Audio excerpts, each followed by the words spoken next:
不管一天打怎样，就要好好应对下一场比赛。And you can see how Yichin's under pressure. What? Whoa! What was that? 2-0 run. Flash Wolves on form. 저희가 차선 실수만 줄이면은 전승은 충분히 할 것 같아요. They are blocking the cue from BDD's nice I pray. 第二个比赛日的话，希望还是能赢2盘吧。我觉得我们有那个能力打到6连吧。Theo em thì tất cả đều đánh giá thấp Evox, nên là em sẽ làm cho họ suy nghĩ đó là sai lầm. Now the dive to the top side. Look at the damage. Solo kill. First blood. How stark.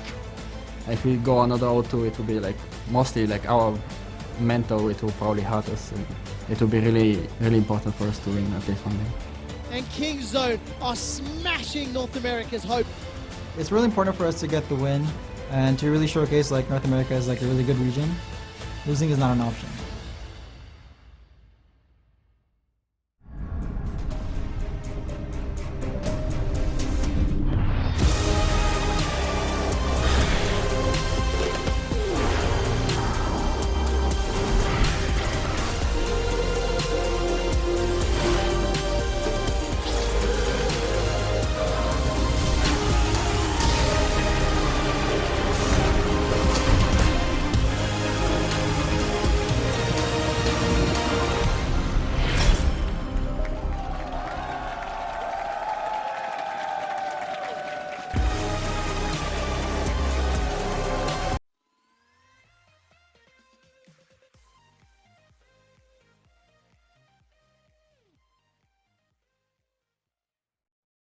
It is about their team play, their coordination, and that is really what was sorely lacking yesterday.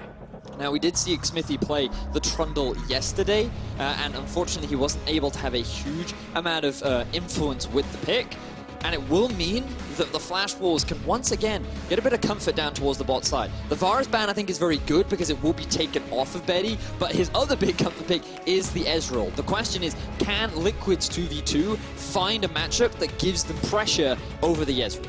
Yeah, certainly the case, and I do, again, really like, as you said, that Varus being taken away, not only because it was comfort, but because it really enabled a lot of what Flash Wolves was trying to do. They were trying to gank for bottom lane, enable Betty on this pick, and having the Varus gives you so much gank assistance, really can enable your junglers and your top laners, everyone to pile down there and find those easy kills. So they're forcing Betty to show us something new.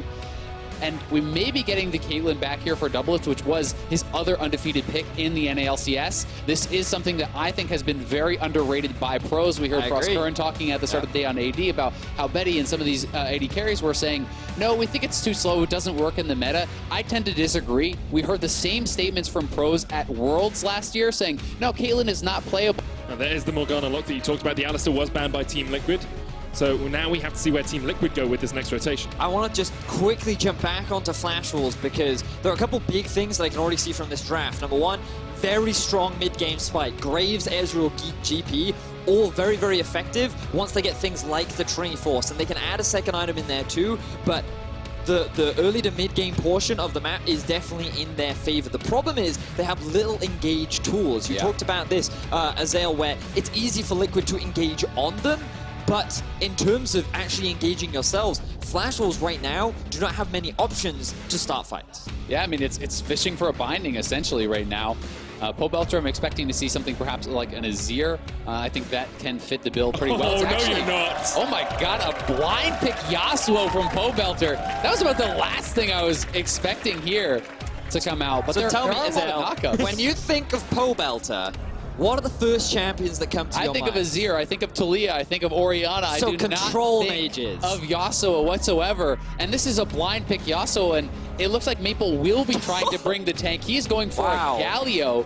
Traditionally, you do see AP Galio, but still with the damage reduction on your W, that can bring a lot of that. And I mean, we could see Maple actually going for more of a defensive full tank style build when this is essentially full physical damage coming out here from TL, but this is really exciting. Now, one of the reasons why I can see this working for Liquid and the rationale why they may have gone for it. We talked a lot about the lack of engage coming out from the Flash Wolves, and they said, listen, they're not going to round the mid laner out with strong engage. And the thing about Galio is he's good follow-up, but the engage himself is not that reliable. So what they're saying is, we can play the 1-3-1. We put Yasuo off onto a side lane, and he outscales everyone on this Flash Wolves comp, and their goal is to play side lanes. But that worries me a little bit, Azel, because yesterday when they tried this, they weren't able to pull it off. Yeah, it's definitely a pretty crazy comp here.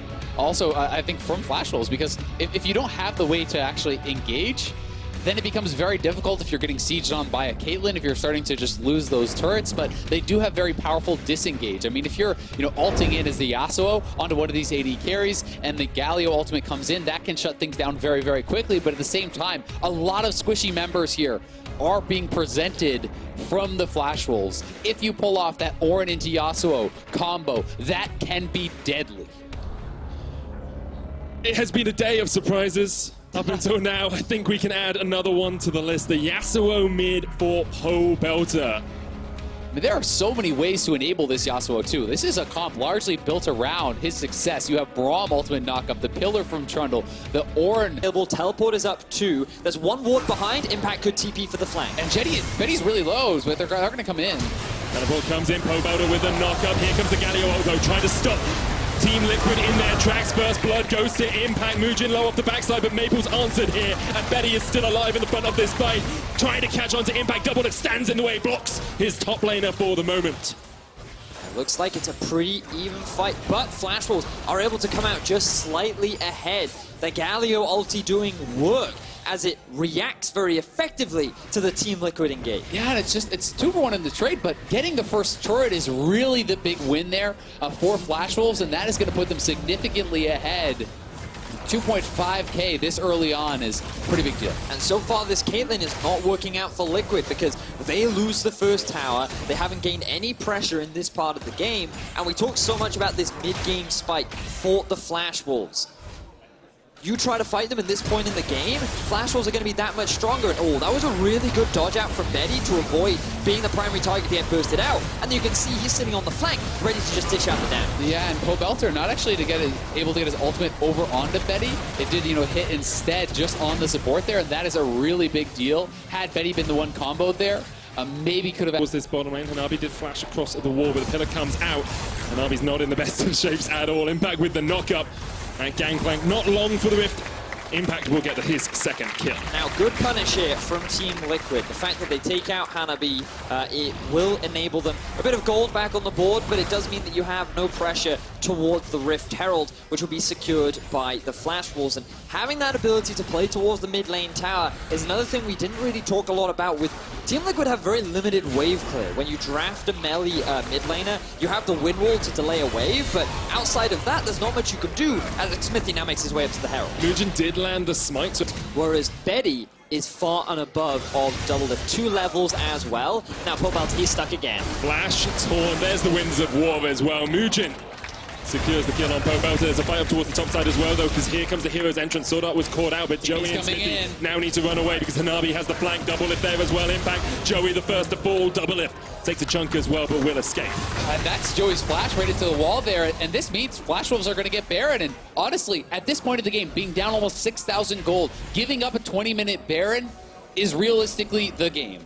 At what point do we have to start calling this the Pobelter? Because this is now the 3rd time in MSI where we've seen him overextend in a side lane and just give up a kill for free without respecting the lack of vision and the ease of ability for the enemy team to just collapse on you. With him now down and with a successful fight around this area, Flash will secure one of the earliest Barons of MSI.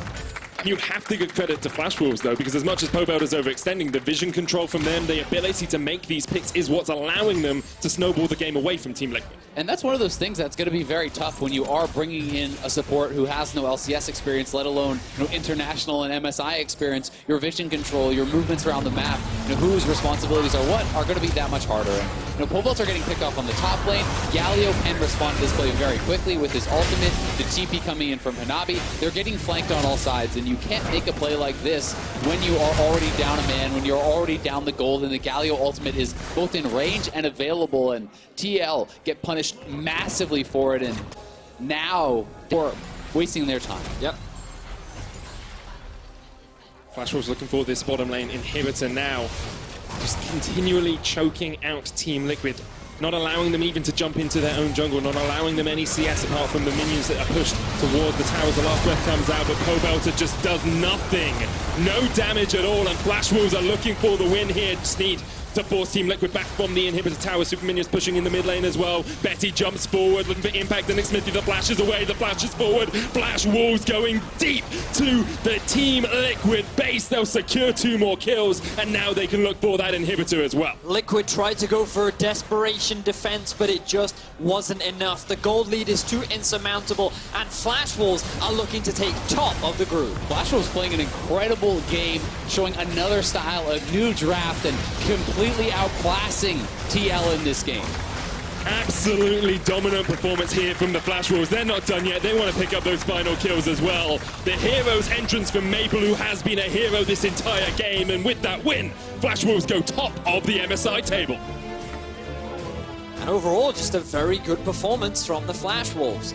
They had the strong early game lanes. Yes, we did see Hanabi falling behind a little bit, but his impact was felt in a lot of those fights. When we saw a couple of ganks come out from Smithy, his ulti came in clutch to dissuade that, and they were able to utilize Maple in many of the fights that Liquid tried to force. But that then brings into question is why were Liquid trying to force any fights? They needed to scale, they needed to play these side lanes, and Flash Wolves never gave them the opportunity. Yeah, they certainly didn't, and it's tough because the amount of pressure that was being created by Betty and Sword Art was really, I think, pushing Liquid into a place where they felt like they had to make plays, and all the credit in the world to Betty and Sword Art for being able to have that pressure, for being able to win that lane. And I think despite the fact that the Caitlyn may be a strong early laner, when you have the Morgana in addition to this Ezreal up against the more melee support and this more inexperienced laner here in Joey, it's going to be very... Guys, I'm standing by with Betty after the Flash Wolves are now 3-0 at MSI. You guys are undefeated, which is a fantastic performance. How do you expect it to do so well, knowing that this is the first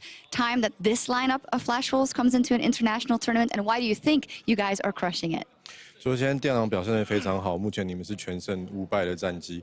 那这是你们队伍是全新的组合，第一次打世界级的比赛嘛？那你们有想到你们会表现这么好吗？还是这是你们本来就预计的？因为之前的世界赛我表现的就是不太好嘛，然后回来之后我就已经做了很多准备，我训练了非常多的英雄，然后改进了很多我之前的缺点，就是我会打得不太敢打架。 就是会一直想农，但这次来我就不农，我就是能打架就打架，然后我也要一直的有很高的 CS 数，对。So last time I did kind of poorly at Worlds. I think mostly due to one of my fatal flaws is like we were afraid to start team fights, like especially me. This time like when we went back last time, I practiced and like we focused on doing that. So right now like. Before, sometimes I'm worried about like getting into team fights and like stick to farming. But this time, we whenever we see a chance, we decide to go in aggressively. And I will also keep an eye on my CS and performing well. Well, I would say that historically you have also been quite underrated as an AD carry on the international stage. How big is that hunger for you to prove yourself and settle yourself as one of the best AD carries of the tournament? 所以感觉上你是一直被低估的一个 AD carry， 在世界上就是评价。那你有没有觉得你要特别证明什么，还是你要想怎么做？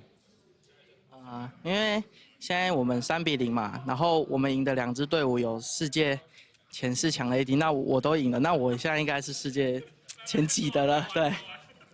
So out of the team Sweet B, there are some top 4 ranking ADs in the world right now. So I guess that puts me in contention with them.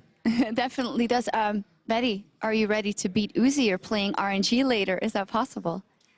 他说：“贝，你准备好击败 Uzi 下一场吗？就是你觉得这可能吗？”